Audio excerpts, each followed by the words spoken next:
como ele entende o mundo, como é que ele interpreta, o que ele enxerga, como ele se relaciona com esse meio externo, como ele percebe as coisas à sua volta. Se a gente pode ter clientes que desejam ter maior interação entre seus integrantes dentro da edificação e outros que preferem ter espaços mais intimistas. Algumas ocupações demandam que você interligue mais essa relação entre espaços, outras não, e depende também de como isso vai sendo distribuído dentro desse lugar.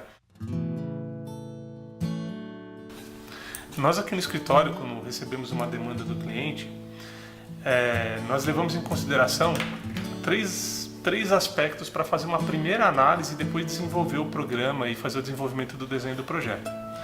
Esses três aspectos, embora a gente trate eles de maneira unificada na hora de fazer o desenvolvimento e fazer o estudo e começar a fazer investigação sobre o tema, eu vou dizer ele de modo separado aqui. Então a gente tem os primeiros aspectos, são os aspectos físicos, depois a gente tem os aspectos subjetivos e depois o que a gente tem ainda como aspectos em separado é a relação da sustentabilidade em relação a esse tema e esse local específico. Como primeiro item do aspecto físico, a gente vai ter sempre o terreno, o formato, dimensão, em que local da cidade ele está colocado, quais são as regras da prefeitura em relação à construção para aquele lugar e para o uso que está se fazendo, se a gente tem que levar em consideração código de obras, zoneamento, vigilância sanitária, dependendo do que vai se fazer.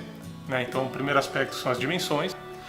O segundo dele é a topografia, ou seja, não só a sua projeção horizontal, mas também como ele funciona na vertical. Expandindo um pouco mais a análise do plano e da vertical, a gente tem relação imediata com seus vizinhos. O que eu tenho nos meus vizinhos? Se são casas, são ambientes comerciais, são ambientes de barulho, quais são as alturas dessas edificações. Aí, junto dessa análise da topografia, formato do terreno e meus vizinhos, eu alio isso aos aspectos ambientais, ou seja, como é que eu trato isso em relação à insolação, ou seja, a minha incidência de luz, e como é o clima nessa região.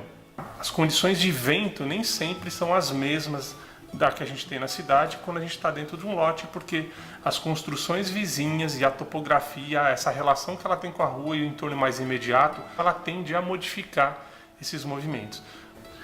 E por fim, meus aspectos visuais, o que eu tenho, para onde eu consigo ter aberturas em relação a esse terreno com a cidade ou com meus vizinhos, que possibilidades eu tenho de abrir em relação para fora do meu terreno e que possibilidades o próprio terreno pode oferecer dentro dele mesmo para que me dê direção ou diretrizes para essa ocupação dentro do terreno.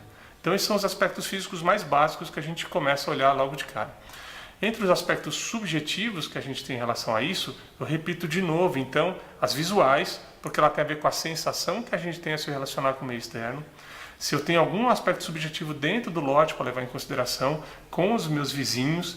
Só que além desses aspectos subjetivos mais imediatos, a gente tem que entender também os aspectos que os clientes fazem de demanda para a gente. O que é que está por trás daquele desejo, além dos seus aspectos objetivos de ocupação, que são o seu programa.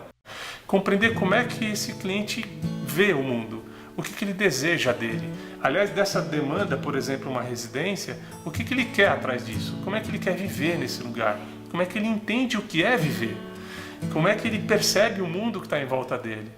Ele é mais sociável, ele é menos sociável, gosta de receber mais pessoas, mas gosta de receber pessoas por quê?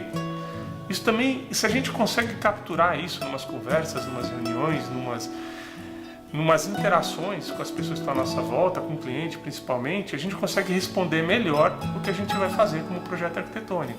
Porque ele não é só um objeto construído na cidade, ele dá resposta de uma interação que você constrói a sua realidade à sua volta.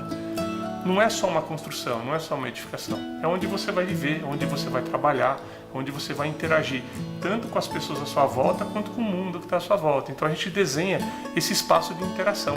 Então ele é mais importante do que só os acabamentos que a gente vai propor. O espaço, as aberturas, as visuais, como esses ambientes se relacionam entre si, como a gente faz esses ambientes, essas pessoas se relacionarem com o ambiente e as pessoas entre si.